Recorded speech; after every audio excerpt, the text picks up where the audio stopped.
Hi, and welcome to Tea and Strumpets, a Regency romance review. I'm Zoe. And I'm Kelsey. Welcome back, Zoe. I'm back. I had another kid. Yeah, you did.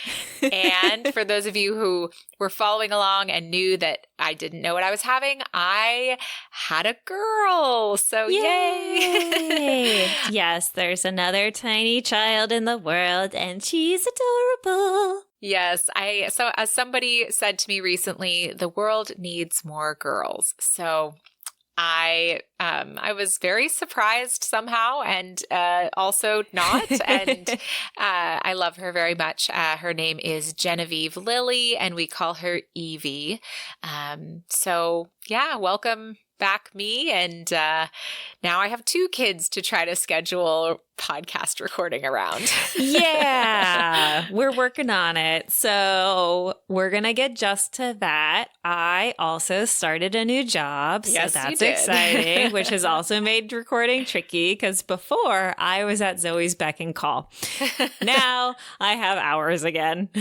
Yeah, so we're going to figure that out. We had such grand plans to keep being ahead, but we're actually totally caught up. So Yeah, we did not get ahead at all. That's okay. Life happened. it did. And we are scheduled through the beginning of the year. We've got all our episodes planned. I love the schedule we've created. So now it's just on us to try to keep up.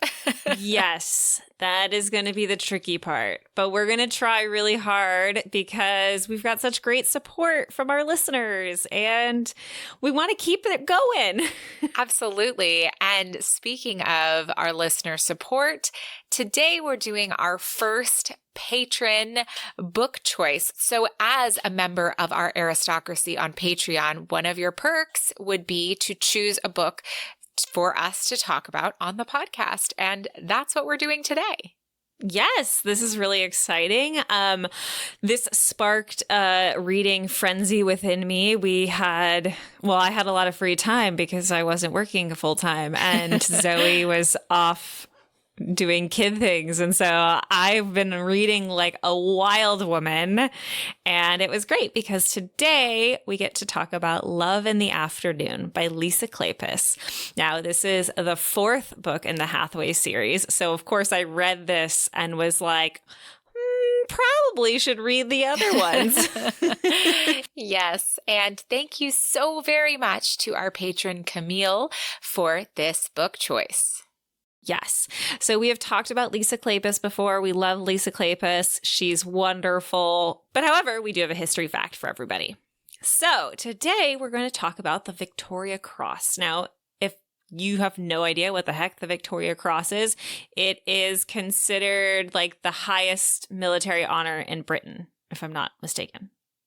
Well, let's keep reading and hope we're right with our research and facts. And I think we can for sure say it is a military Medal of Distinguish. Yes, absolutely. I mean, I think the Victoria Cross coincides with our Medal of Honor.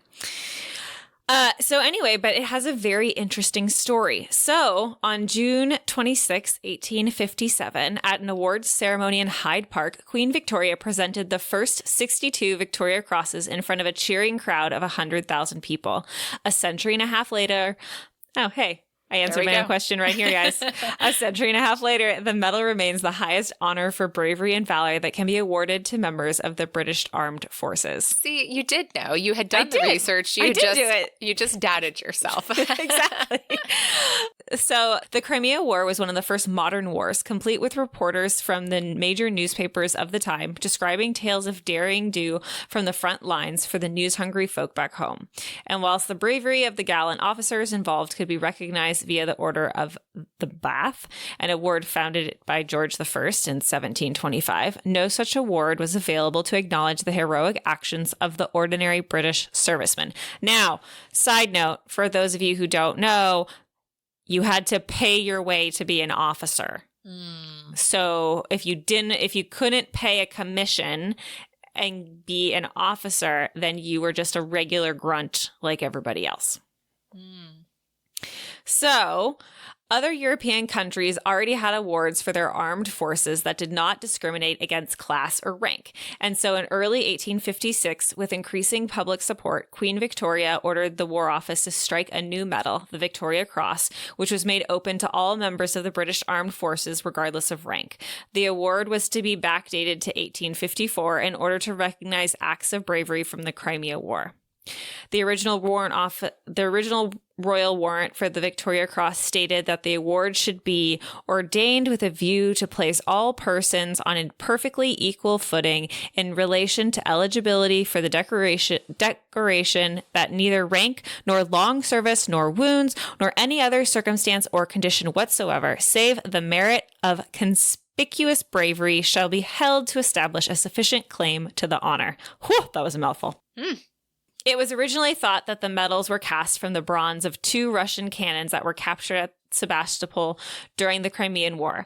More recent research, however, reveals that the medals to be made from metal of Chinese origin, probably from captured Chinese weapons that the Russians reused at Sebastopol. So, not Russian metalwork, but captured at Sebastopol.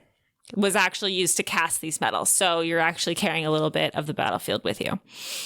As well as in Britain, the Victoria Cross remains the highest military honor for valor in the Commonwealth countries of Canada, Australia, and New Zealand. So if you're a member of those countries, you can also get a Victoria Cross.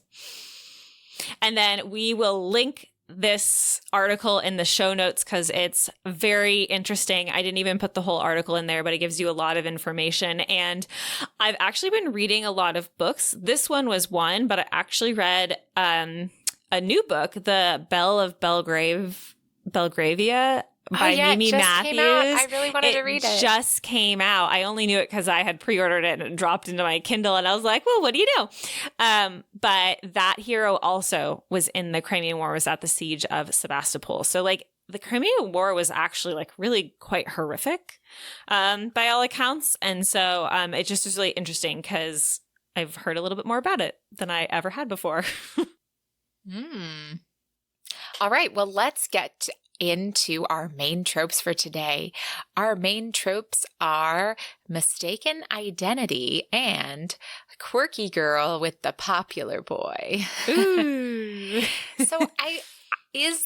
Okay, I don't actually know. I just saw somebody write this on Goodreads that they called this book like a Cyrano de Bergerac story where there's like letters being written by someone else. Like and so there's a mistaken identity with who's actually writing the letters, but I have never seen, read, been around, I don't really know Cyrano de Bergerac more than maybe the newest version with Peter, Dinklage, with Peter Dinklage. Like I've seen the trailer.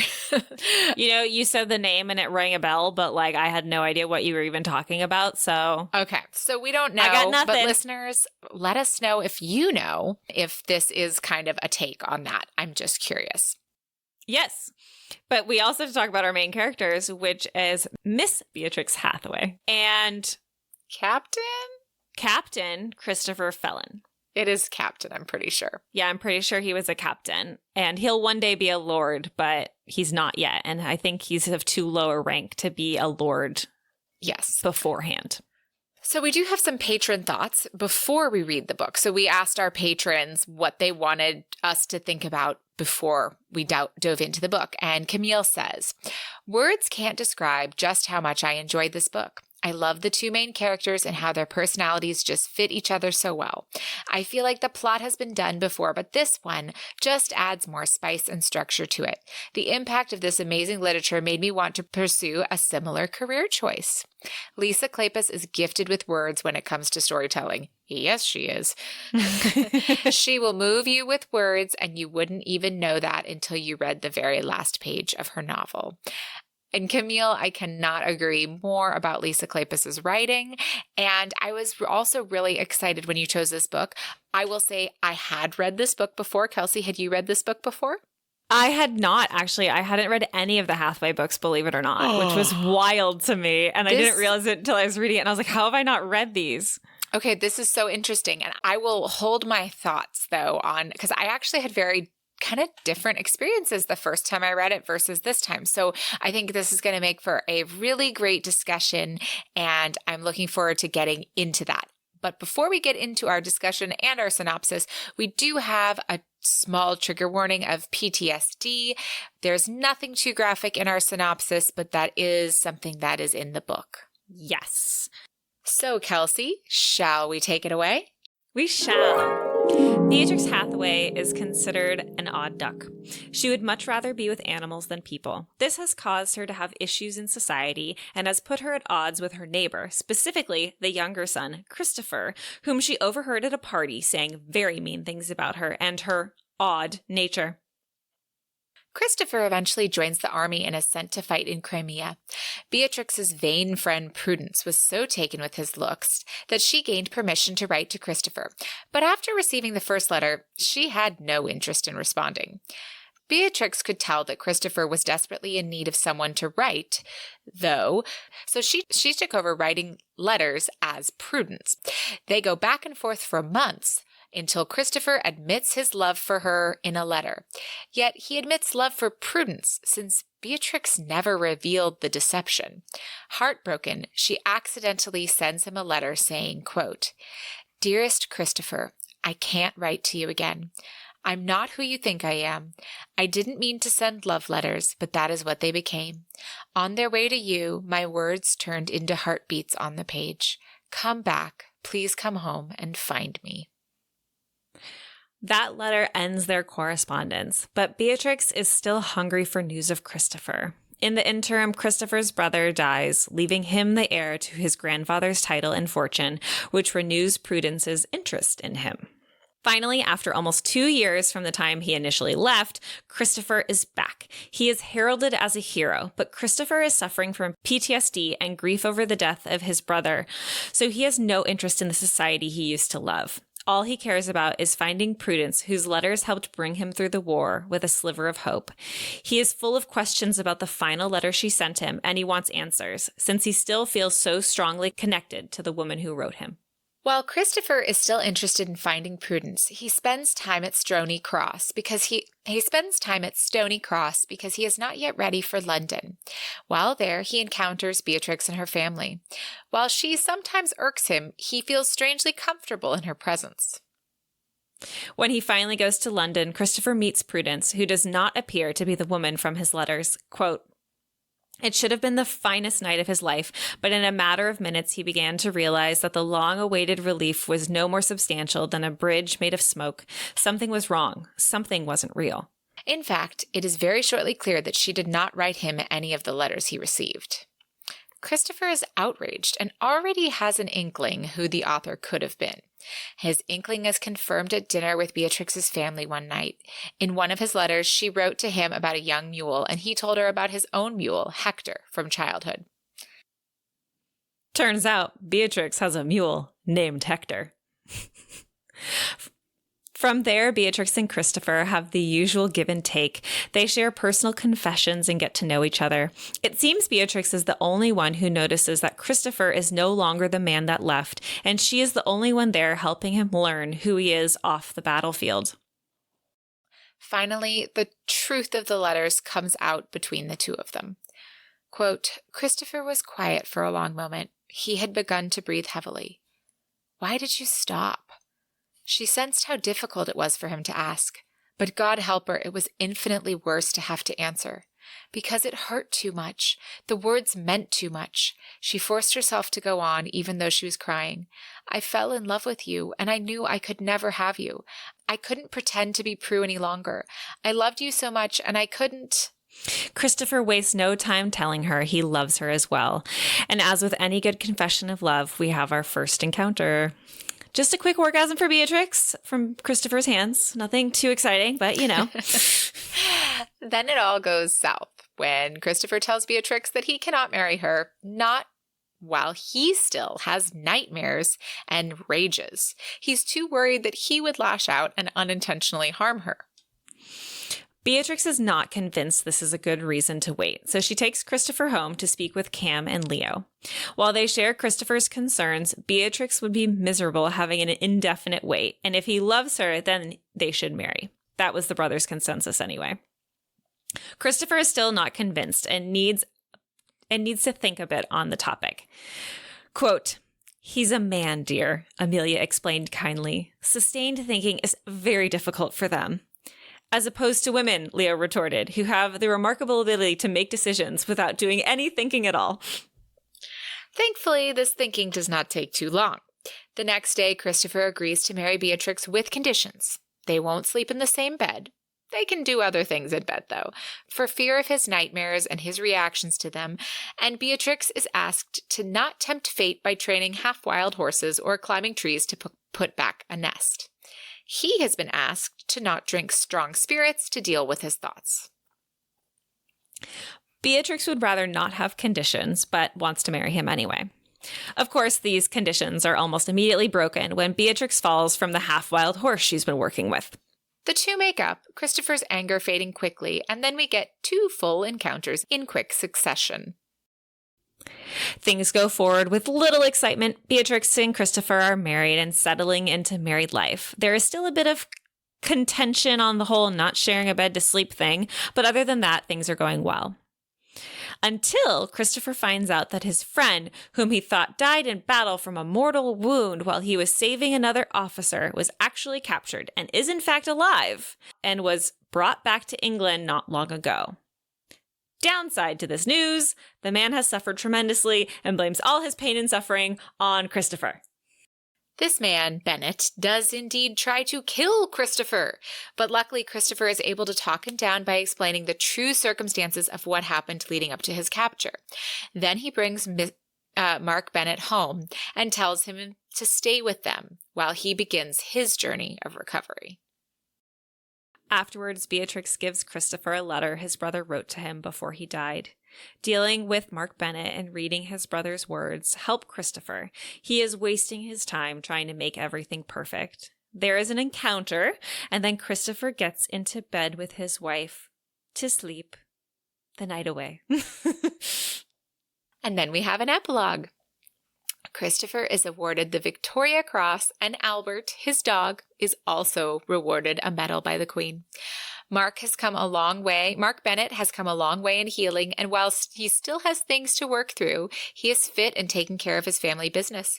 He's also busy pursuing Christopher's widowed sister-in-law. And Beatrix tells him the family is about to be one person bigger. The end! The end! All right, well, that was a short and sweet version of a interesting book that I can't wait to discuss. But first, shall we adjourn to the parlor? We shall.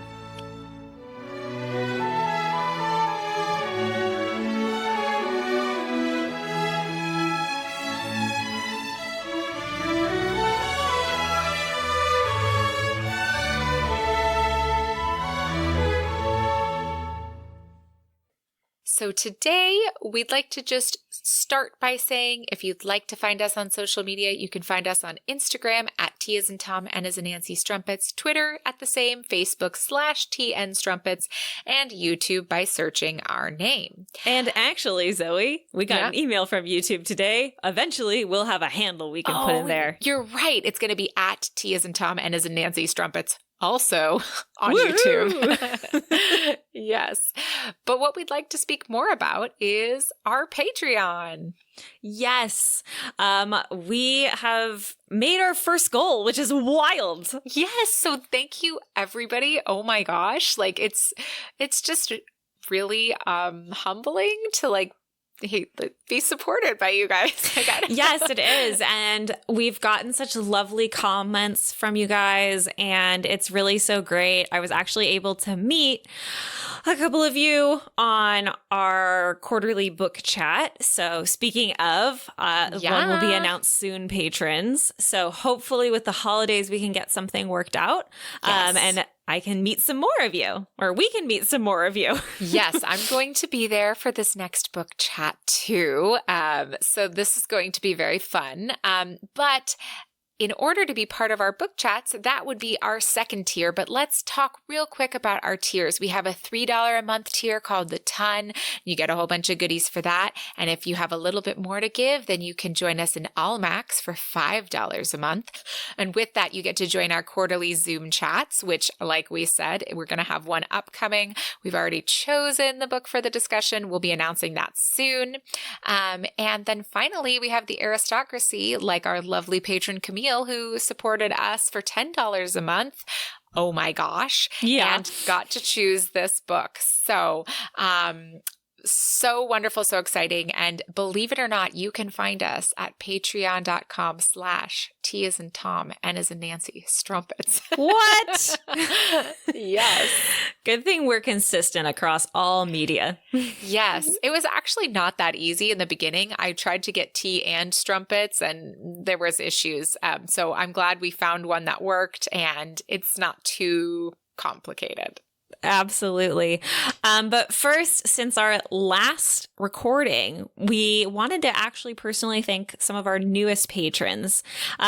So we would really like to shout out Marissa Atkinson, Katrina Wong, Stacy Fearhelly, Leonie, Sindhu R. Krishnan, Esha Ahmed, and Mercedes Perez. I'm sorry if I butchered anybody's name. I tried really hard.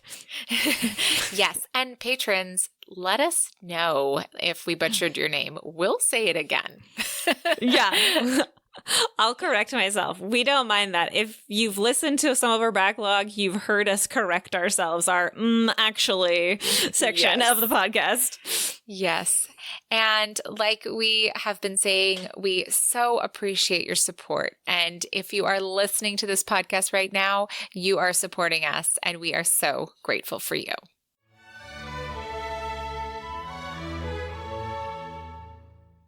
All right, Kelsey, it is time to dive in.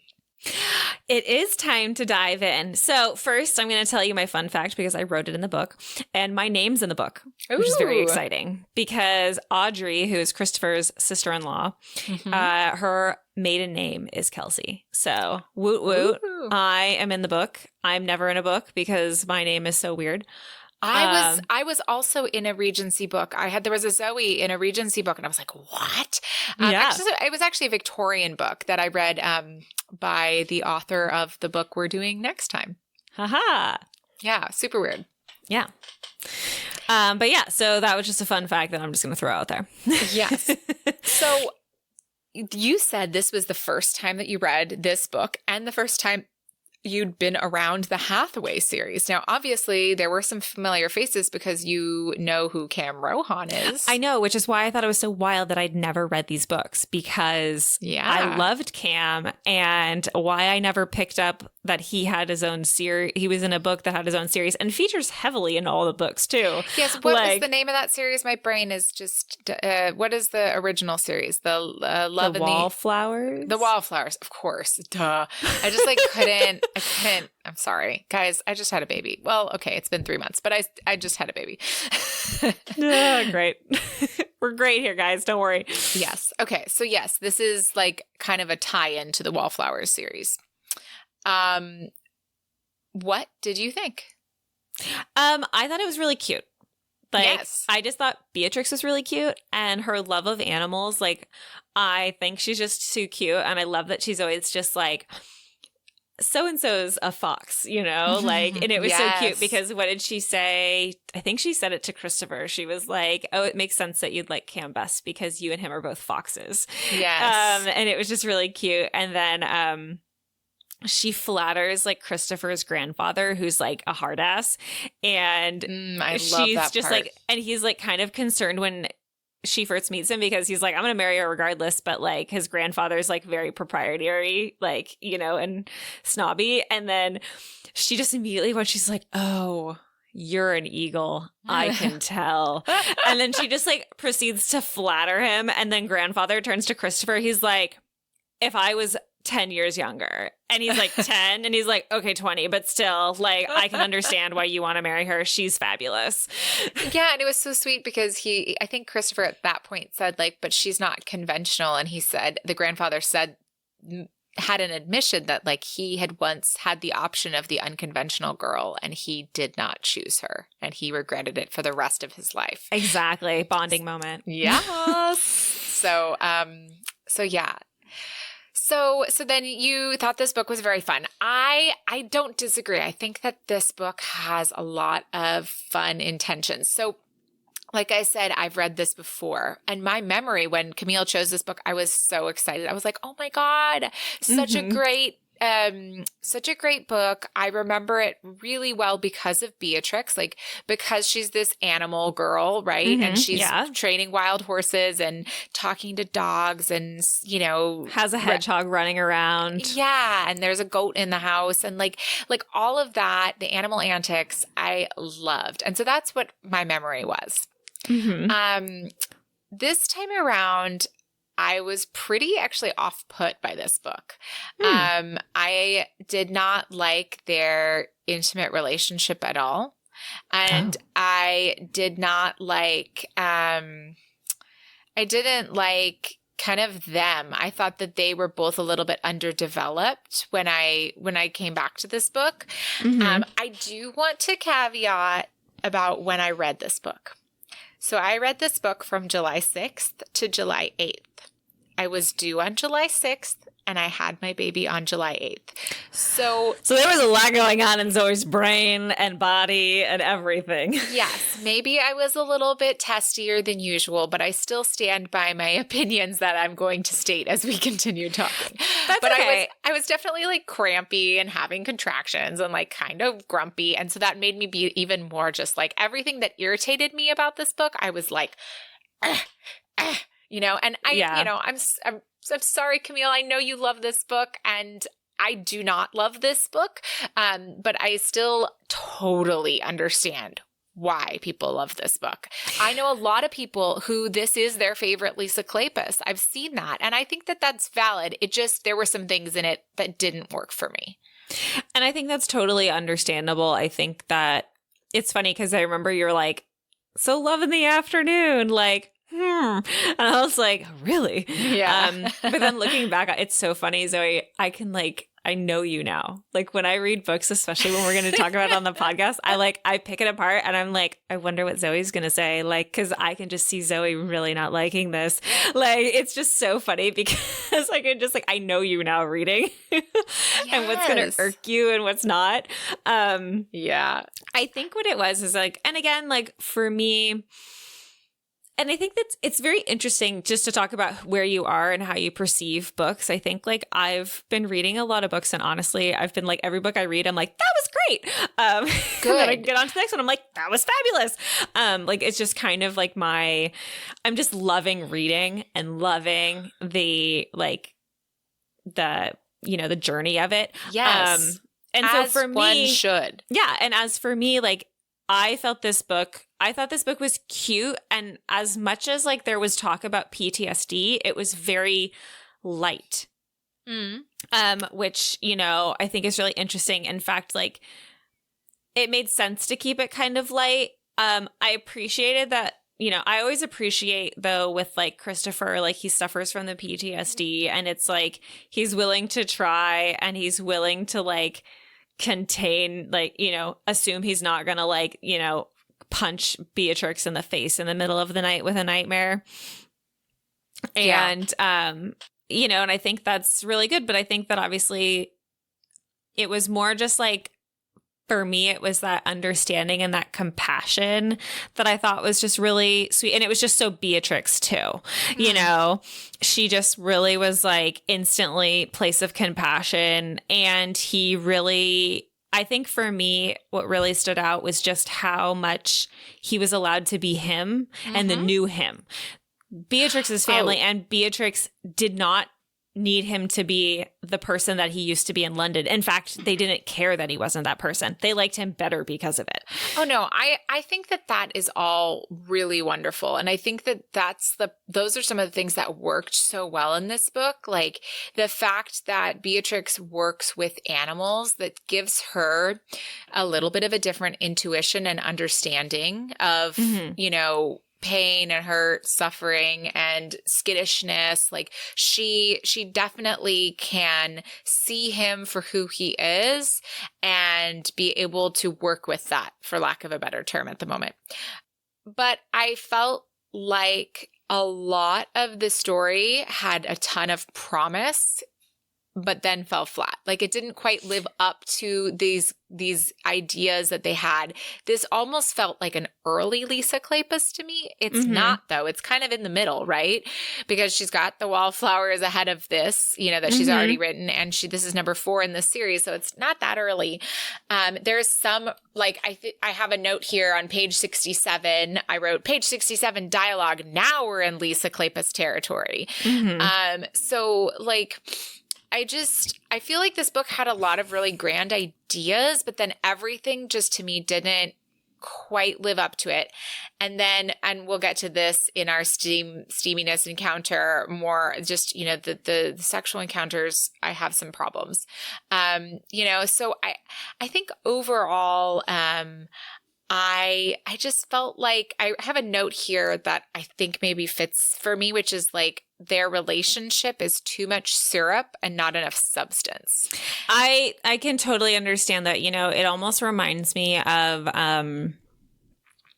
just now when you're talking about it, almost reminds me of like Gregory's book, like with the Bridgertons. Yeah. Things like that, where it's like there was a lot of promise, but it just like kind of just didn't have enough substance. Like I felt like it was, again, I said it was very light, versus I feel like and even just going back and reading the other Hathaways book, like there was a lot of like emotional turmoil I had moments of in like the other books for the Hathaways, and like a lot of like more raw emotions, and where like I did feel for Christopher.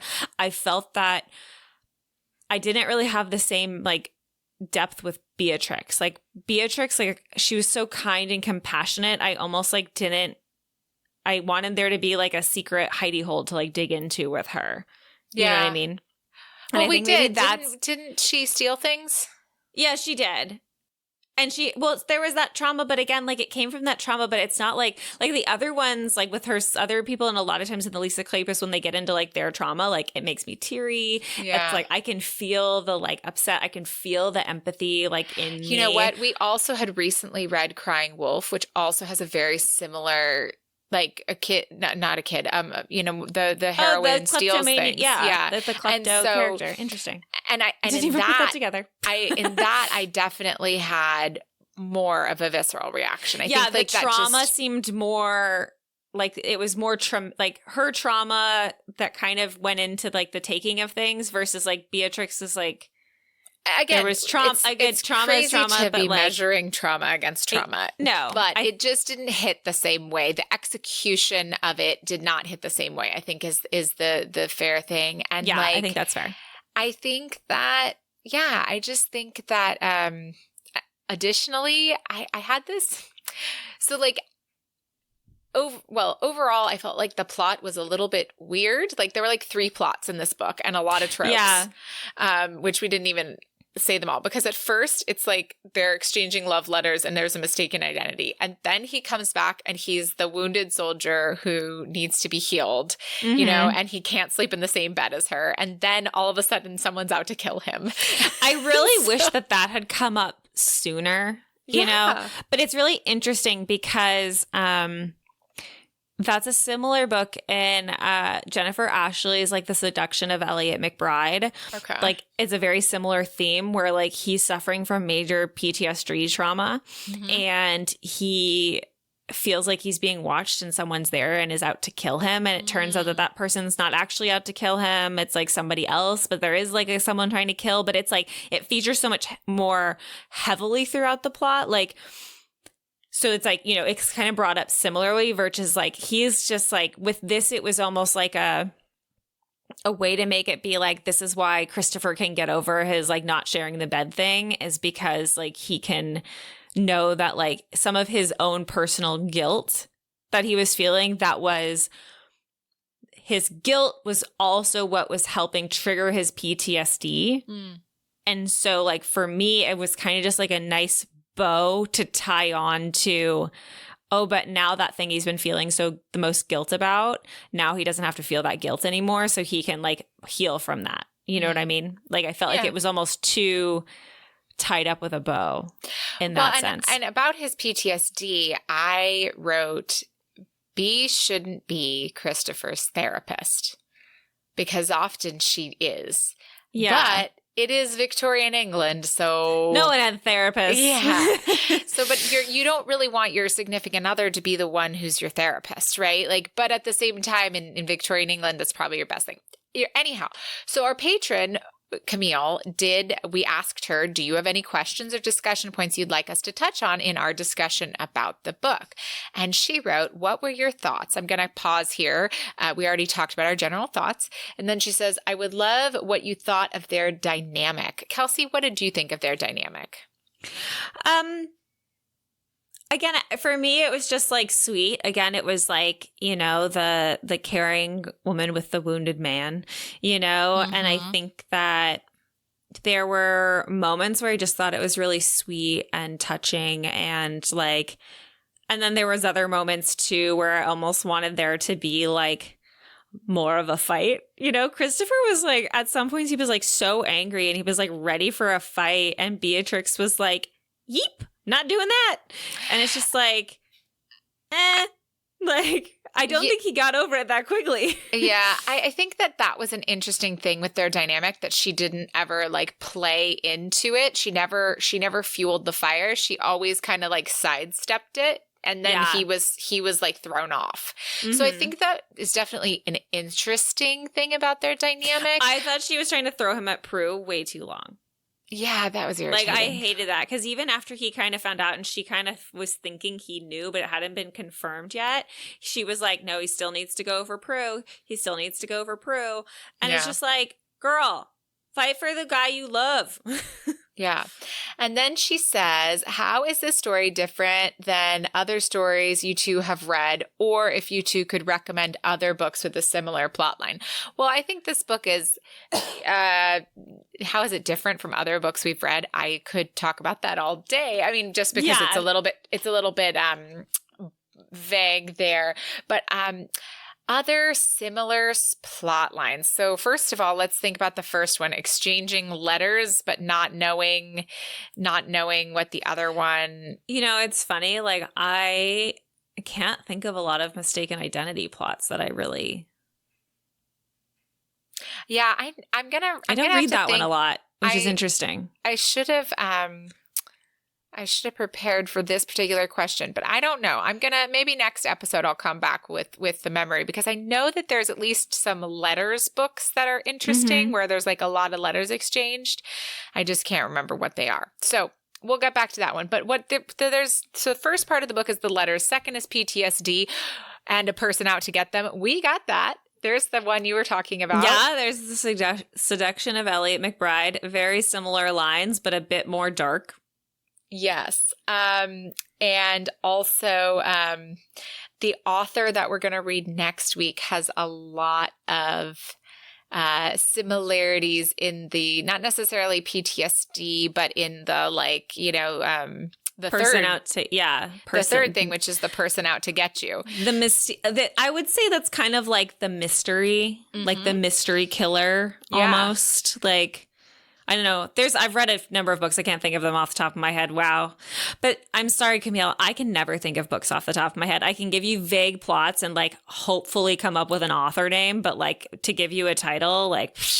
And I'm so sorry that we didn't prepare ahead of time. We should have done that, because this was a good question. Although I think we mentioned one other book in our conversation already, not just the Elliot McBride one. Well, you did mention the Good Girls one, because that's like. Yeah. It has a similar character trait. All right. How is the development of the story, and just how did you relate to it? Well, I definitely relate to Beatrix because, and I'm sure you do too, because we trained animals. Yes. That's when you hear Beatrix talking about different animals, and I will say, like, reading the rest of the Hathaways book, like, as someone who's worked with animals, like, I get her so much. Yeah. No, absolutely. And it feels real. A lot of the stuff that she does with the training is good training technique. And so I felt instantly akin to Beatrix. I mean, I think like she's also that quirky girl who is, who's just confident in herself that like all of us quirky girls wanted to be. Mm-hmm. We wanted to be as confident as she was and as happy as she was in her own kind of space. But maybe we weren't as confident. Yeah, I think that she definitely, she had the confidence and they're like, you need to go to London. She's like, no, I really don't. I would much rather just be around here in breeches and call it a day. And if some man decides to find me and love me, they'll know what they're getting into. Perfect. Her next question is, what did you feel as they exchanged their love letters? That's an interesting one because I think I liked, the one thing I will say there is you really saw like the attachment grow.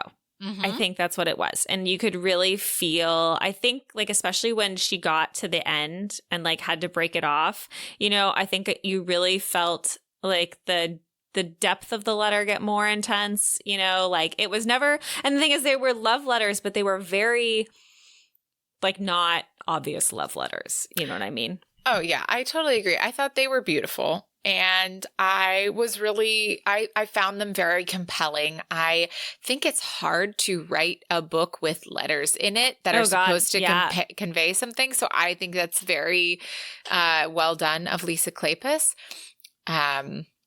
However, I did have a note here from that section where I wrote, I fear this book may be a misunderstanding trope for longer than I'd like. It wasn't. It actually. No, they got rid of that one pretty soon, actually. And it was like, and it wasn't I didn't feel it was a true misunderstanding trope ever because it was like, again, it was mistaken identity and like, it was pretty quickly realized, like even initially when he was like, I got to get to London. He's like, she's saying some things that sound very familiar to me. Yeah. Yeah. Well, our last question from Camille is, when Christopher finally learned the truth, how did you feel when Christopher finally learned the truth about Beatrix's deception? I think that, I don't know, because he was like, it was weird because it kind of came in two parts. Like he was pretty much like 99% sure. Yeah. And then like, so it really wasn't I didn't have like a big kind of moment or like, oh no, or like, Christopher, don't. It was like he had time to be angry, but then he had time to like simmer. And then when he like, when he went to Prue and he like decided to pretend to be with Prue to like, make Beatrix. Yeah. I mean, that was annoying because he was like already positive. He's like, yeah, sure, we can have an understanding. It's like, what are you doing? Like that was annoying, actually. Yeah. That part was annoying. Yeah. So when they finally got to the truth part, I was in a way kind of just glad that it was over quickly, like that it ended up just kind of like passing because I thought that there was a little too much build up to that.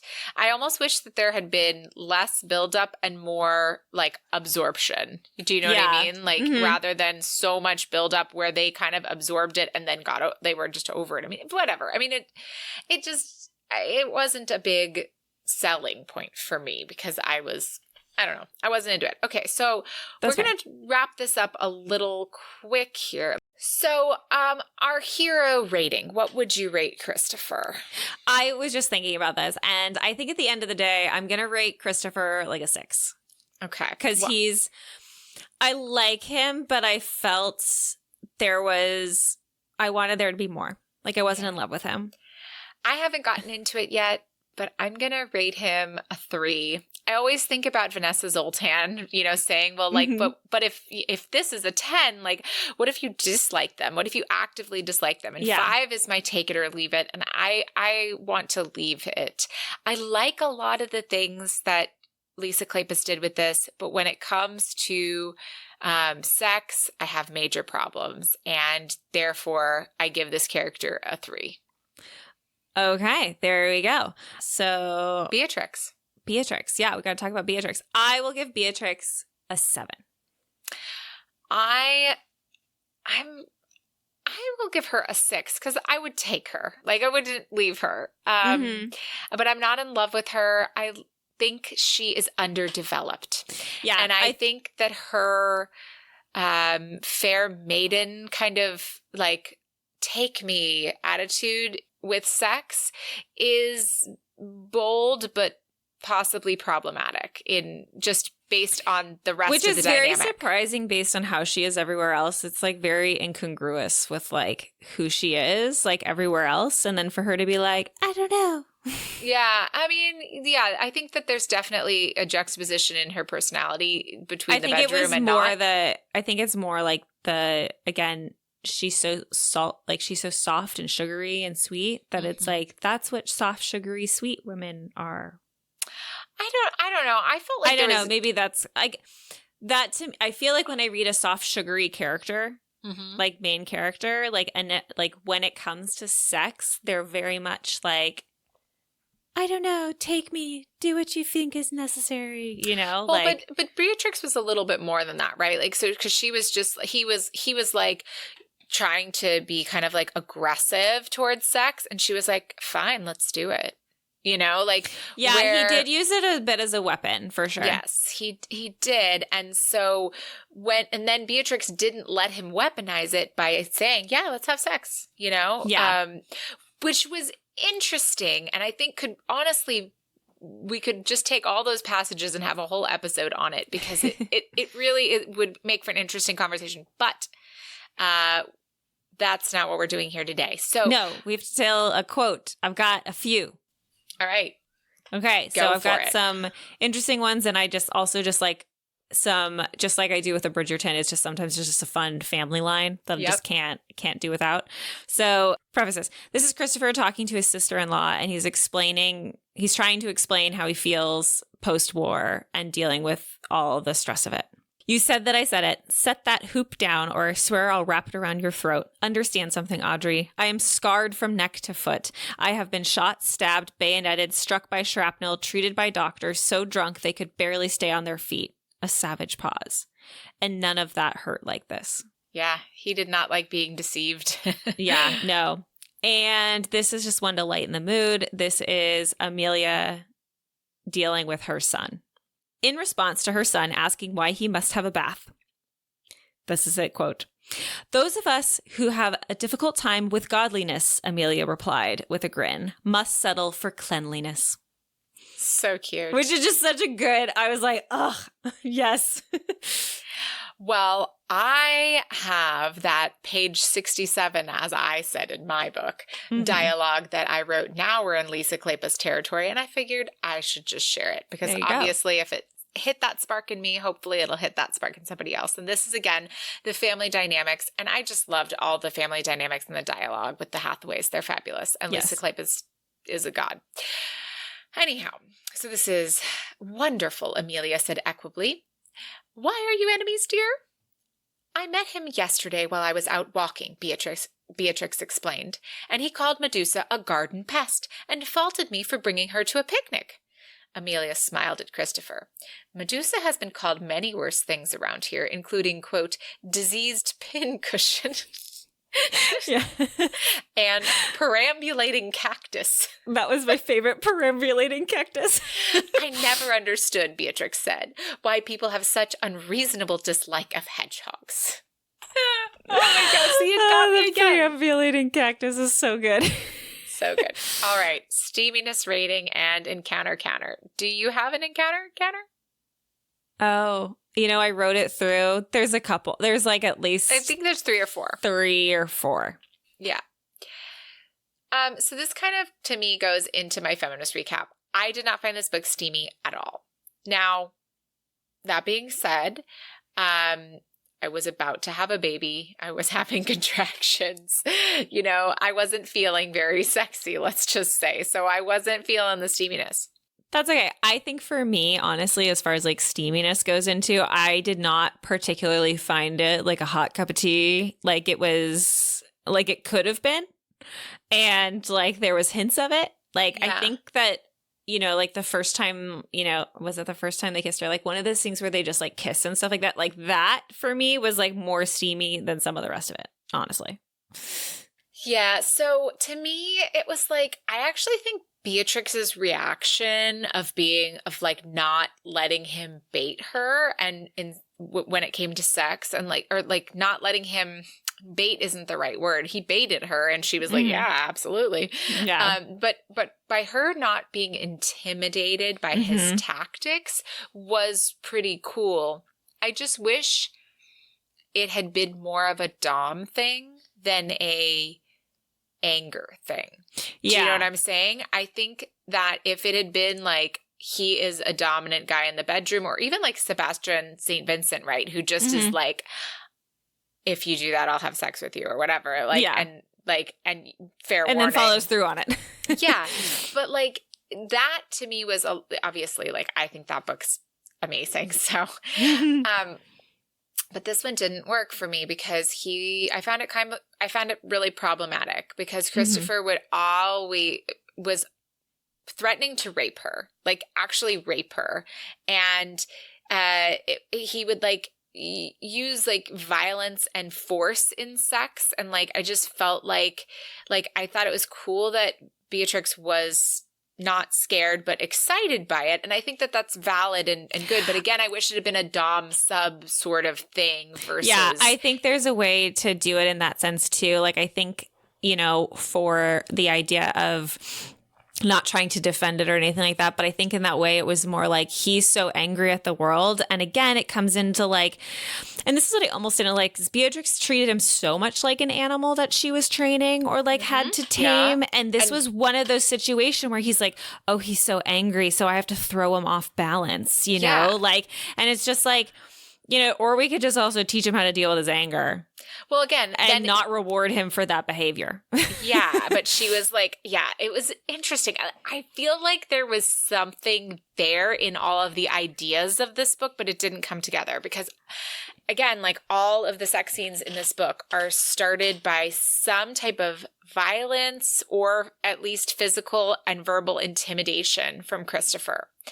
And I think like maybe if there had been even some sort of like arc to that in his story where it had maybe become more of a dom sub thing, or if there just hadn't been, if it hadn't just been about violence and anger, I didn't like it. It made me feel real uncomfortable. And so I did not find it steamy whatsoever. And that, like I said, bleeds into my feminist recap.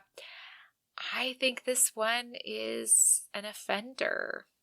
I really do. I would not recommend this book to someone, I wouldn't say like don't read this book, but I would definitely like give a trigger warning of kind of sexual intimidation. And we probably should have done that at the beginning of the show. Unfortunately, we didn't. And sorry if you listened to us. Obviously, we didn't. We're talking about it here, but we didn't include it in our summary. Because I just think that there's something about that isn't sexy to me. And I think that's totally fair. I also just want to mention, as far as our feminist recap, so Lisa Kleypas in the Wallflower series and in this series uses the term Romany to refer to Cam. And I know that a lot of other more well-informed, smarter people than us have touched on that, and whether that is, like, oh my God, my dog is just barking so much outside. I'm sorry, listeners, if you can hear her. I can't get to her. Okay, train of thought, go. So other people, have spoken about this. I don't know, as to like, is it okay that it's in these books that are written, then, and that was kind of a more okay term at the time. I don't know. There are other people who have spoken on that, but anyhow, I feel this book is a little bit of an offender with the way that sex goes between Christopher and B. I'm sorry. If That's you love okay. it, then I'm glad you love it. All right, but we need to talk about a final book rating. All right. I'm going to rate this book a 4 because I would leave it. Well, okay then. I think the family stuff is fun. I like a lot of the things, but overall, I didn't enjoy reading this book. Again, which is crazy because I loved it the first time I read it. So what an evolution as a reader too, how your tastes change, how reading different things informs you differently, and also how you're feeling when you read the book. Yes. I will say, though, after reading the other Hathaway books, like, I would call this probably, like, my least favorite of them, honestly. Fair. Like, I would probably still give it, like, a 6.5. Like, I liked it enough. Yeah. But I also, like, was reading it with a different perspective. And I think sometimes, I will say I probably wasn't also reading it as critically as I should have been, but that's okay. Good. No, sometimes we just have to read for the love of reading, and having a podcast where you are looking at things critically, like sometimes we get into spirals where we forget how much we love reading. And so I also, just have to say thank you to our patron Camille for suggesting this book, because very off the bat, I can say it led Kelsey into a reading spiral, which is fabulous. I had a great time. This was like, it kicked off like my summer. I did the ripped bodice bingo, and like half the books on my bingo card were Hathaway books, which was great. And then also, I feel like this inspired such a fun conversation, and like, it's fun when we have these conversations. It's fun when we have like some disagreements. It's fun when we have a different perspective, I think, but that's part of why you and I wanted to have this, it's almost not fun when you and I are both like, oh my God, I love this book so much. Like, oh my God, everything about it. It's more like, it's kind of fun when it's just like different takes on it, especially like, because I can recognize your point of view, but then I can also say like, interestingly enough, like, it's not that I'm looking for them, but at the same time too, like, I'm not as like, it takes a lot more for me to get cringy about a sex scene than that. Like, I can kind of read past it. So it just, it's all very interesting. Yes. And I just wanted to say too, Camille, who's to say that my frustration over this book didn't jumpstart something? Maybe that got the baby out. Yeah, there you go. Maybe it helped. It definitely got her mind off things. I mean, okay, there were some other factors that day, but and it is an interesting thing because, yes, I was reading the book. I will just say very quickly that I wasn't sure if maybe I was in labor at 7:30 p.m. And then I was like, oh, yes, I am in labor. And my daughter was born at 9:30 p.m. So. Oh, that's nice. Anyhow, things moved very quickly. And, listeners, if you're interested in a birth story, maybe we'll add it to Patreon one day if there's enough interest. I think birth is so cool. And I have this weird desire to talk about it. It's probably not that weird. I bet a lot of moms feel that way. Anyhow, that is neither here nor there, because I want to know, Kelsey, what are we reading next time?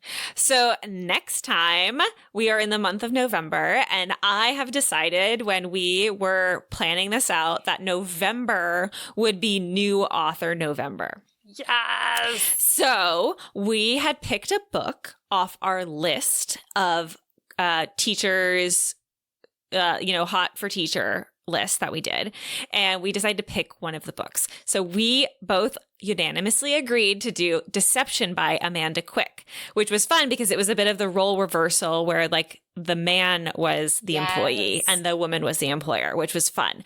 And both, like, as big as Amanda Quick is, Zoe and I had never read Amanda Quick. Yep. And then our next book in November, which I won't mention now, we'll wait for next time, is also a very popular author, was a book pick by another patron. And Zoe and I are like, we've never read this author. Let's throw it in November so we can have a theme. Yes. And what a great theme to have. Like, what are we doing this podcast for if not to discover new things to us? Even with old things. With old things, yeah, and share them. And I'm so excited to talk about Deception by Amanda Quick, because Amanda Quick was my jumping off point. I read so many books after reading Deception, and I'm just So excited to talk about it. And so until next time, thank you, listeners, so much for listening and for joining us. And consider our Patreon if you want more from us at patreon.com/T as in Tom and as in Nancy Strumpets. And thank you again, Camille, for this suggestion. It was really fun to reread, have new experiences, and discuss. And we thank you so much for your support. Yes, thank you so, so much. This was great. So join us next time as we read Deception by Amanda Quick. And may all your ever afters end happily.